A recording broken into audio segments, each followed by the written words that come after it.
Good morning, my friend. I hope you're doing well. It's a beautiful morning here, looking at the sunrise over the river, and I hope you are happy and well wherever you are. I wanted to spend a little time with you this morning as we move into April. This episode that I'm getting ready to record here was designed for the patrons. I had this idea to every month do a kind of a deep dive with the patrons, the partners of the podcast.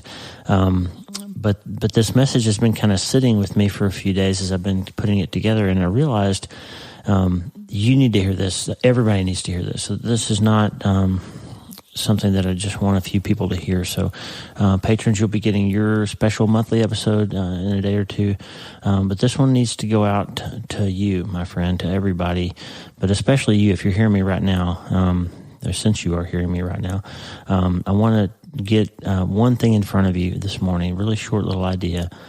There's a verse in Psalm 34:8 that says, "Taste and see that the Lord is good. Blessed is the one who takes refuge in him." And that word blessed, it's kind of an unfortunate translation in English because it used to mean, basically it was a synonym for happy several centuries ago. But nowadays, blessed has kind of a spiritual connotation. And the actual literal Greek translation of that word that was used for that was translated as blessed, it actually means happy. So it doesn't mean anything deeper than that. It means that if you taste and see that the Lord is good, you will be happy. You will take refuge in him, and it will make you happy. And of course, I'm always talking about I want you to be infinitely happier. And as we get into Action April, we're going to need to change our minds about a couple of things. I want to make one little shift in our mindset. And it's going to involve getting to know the Lord enough to taste and see that he is good so that we can be happy by taking refuge in him. Lisa and I have been working on getting our bodies back in shape after the doldrums of the pandemic in 2020 and all the weird stuff that happened. Everybody kind of got out of sorts, and we weren't working in the person, and it was a lot of time at home, and everybody sort of got off kilter a little bit. And so we've been using this app called Noom, in like November, Oscar, Mike, Noom. So Noom.com is a kind of a psychology, not really so much about weight loss for us. It's more about just getting our mind back in order around how we eat and why we eat and when we eat and all those kinds of things. And that app basically gave me an idea in context with that verse, Psalm 34:8, that I don't think I'd ever actually thought about before. And so it made me think about you. And today, my friend, we're going to talk about how to change our thinking around the difference between food and fuel. The difference between food and fuel, because it's going to help us to recharge our hearts and our spirits. And we're going to do that starting today.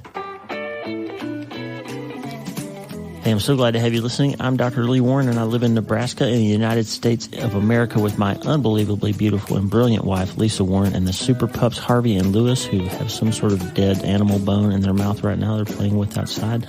I am a neurosurgeon and an author, and I'm here to help you harness neuroscience, the power of your brain, faith, the power of your spirit, and good old common sense to help you lead a healthier, better, happier life. Listen, you can't change your life until you change your mind, and I'm here to help you learn the art of self-brain surgery to get that done. You can get the show notes and more on my website, wleewarrenmd.com. And if you like the show, please subscribe so you never miss an episode, and tell your friends all about it. There's 3 little dots on your app you can tap and send this episode to a friend via text message. Check it out. wleewarrenmd.com is the website /prayer if you want to join us for prayer, /newsletter if you want to find out all the stuff that's going on every week, especially to get the info about the Infinitely Happier app that's coming soon. Hey, I'm Dr. Lee Warren. I'm here to help you change your mind so you can change your life. And today we're looking at the relationship between food and fuel, because it's not all about what we're putting into our mouths. You can't change your life until you change your mind. We're going to look at how we think about what we're really hungry for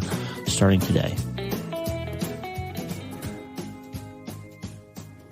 Okay, let's go back to Psalm 34:8, New International Version, Psalm 34:8. Taste and see that the Lord is good. Blessed is the one who takes refuge in him. And again, a better translation of that word blessed would be happy. Taste and see that the Lord is good. Happy is the one who takes refuge in him.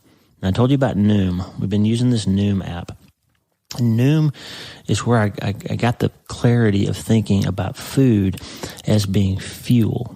I, of course, know that. I'm a biochemist. My undergrad degree is in biochemistry, and I understand how cellular respiration works and how the energy processes and engines of your body work. And food basically provides the glucose and the molecules that your body needs to burn the engine to keep your body going, right? And if you have too much food, then your body's smart enough to store extra energy as fat, and we basically get bigger when we eat more than we need.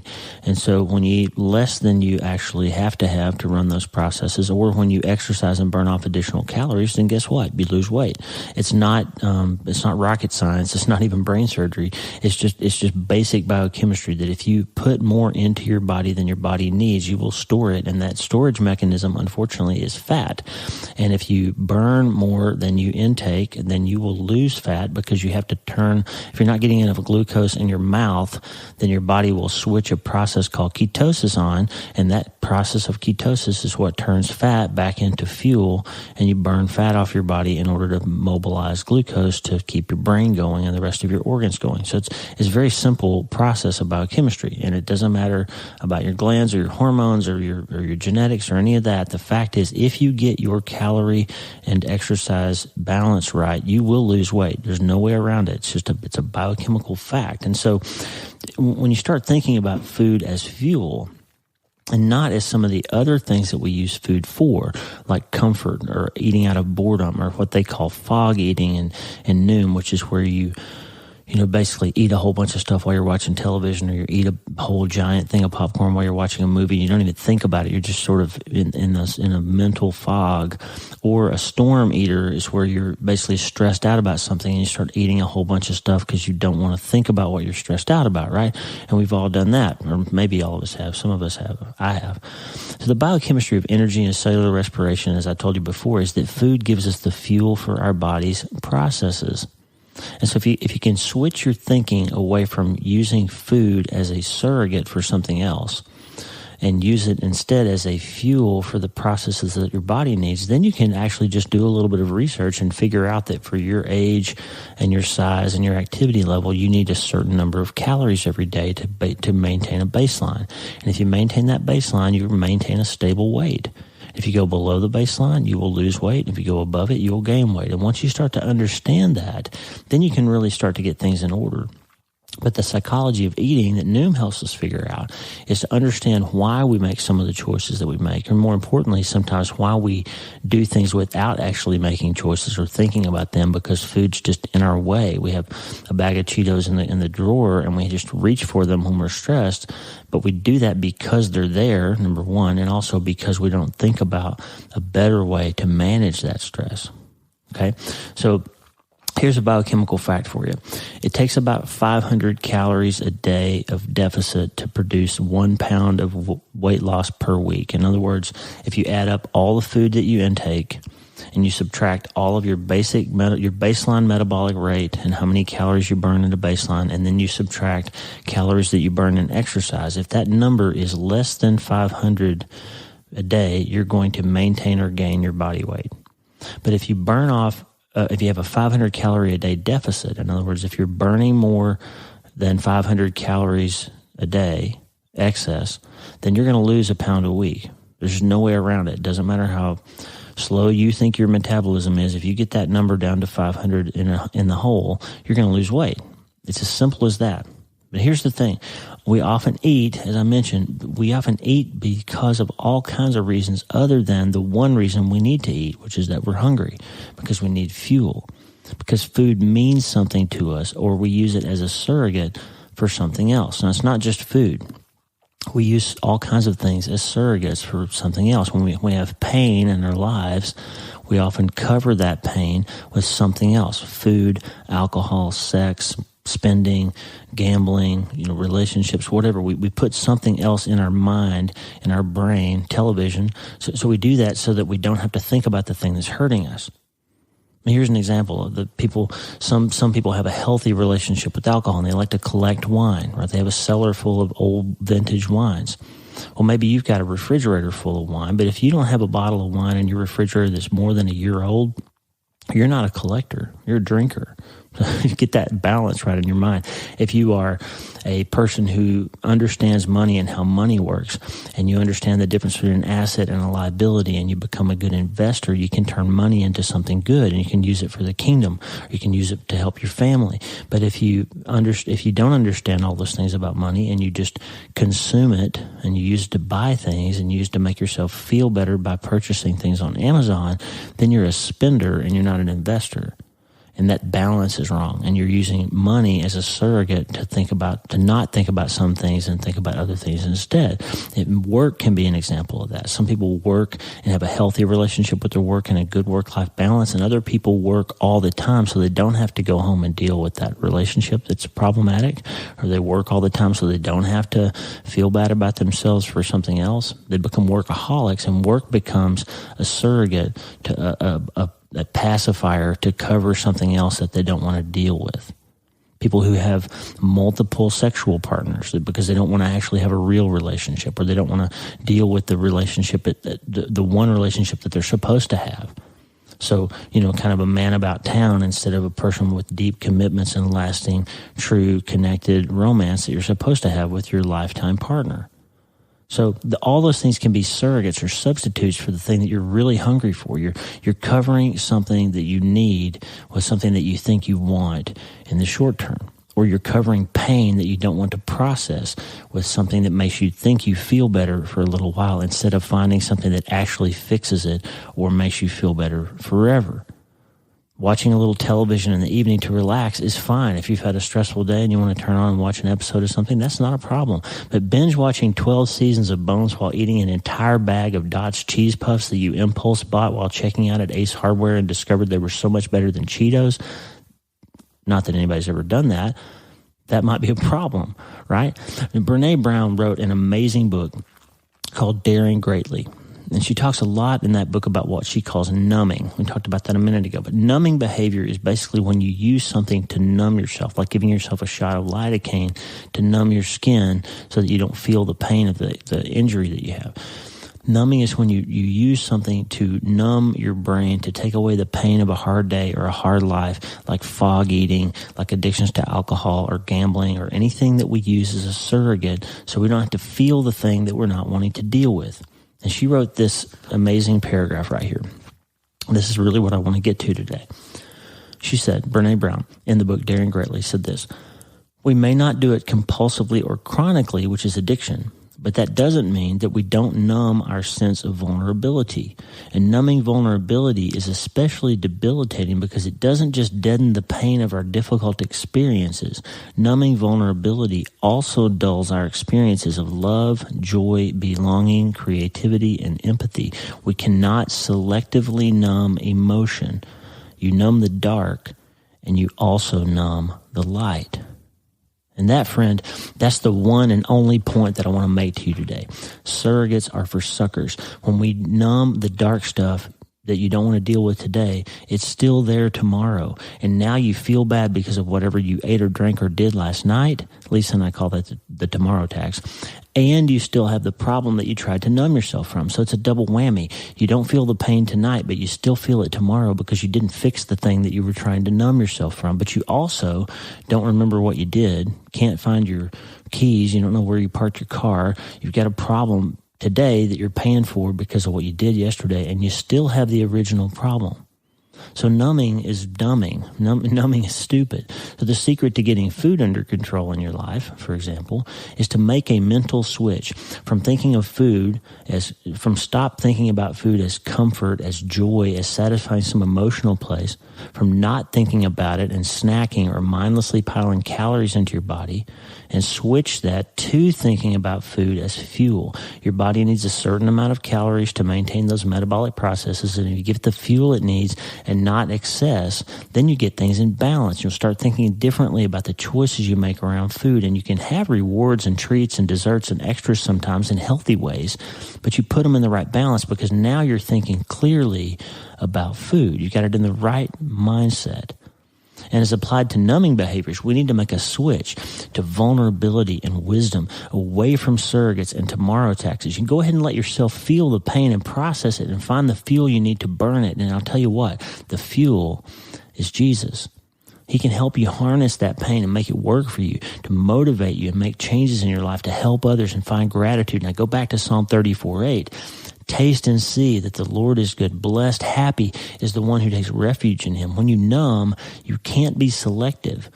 You might not feel the pain, but you lose the joy too. You numb the dark, but you lose the light too. Remember, life is a Hobson's choice. You can't have the good without the bad. So we're left with this, friend.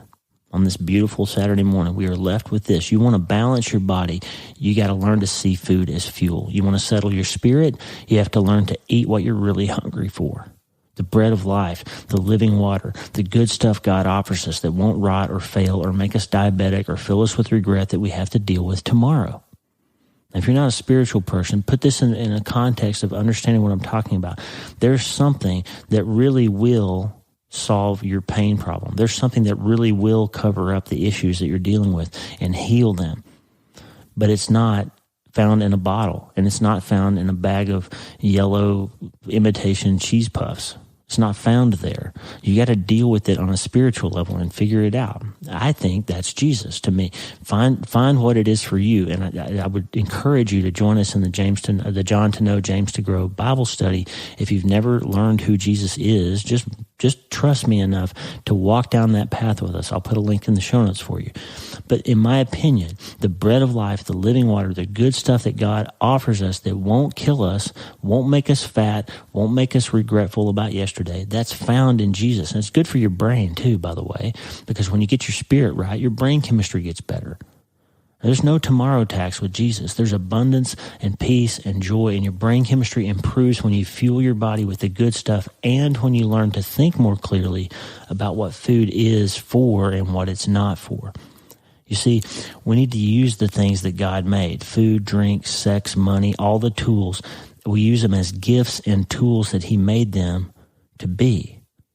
They all have context and roles and places and times. They were never meant to be security blankets, anesthetics, little g gods, or prisons. You were designed, my friend, to be truly satisfied only in the context of a solid relationship with your Creator.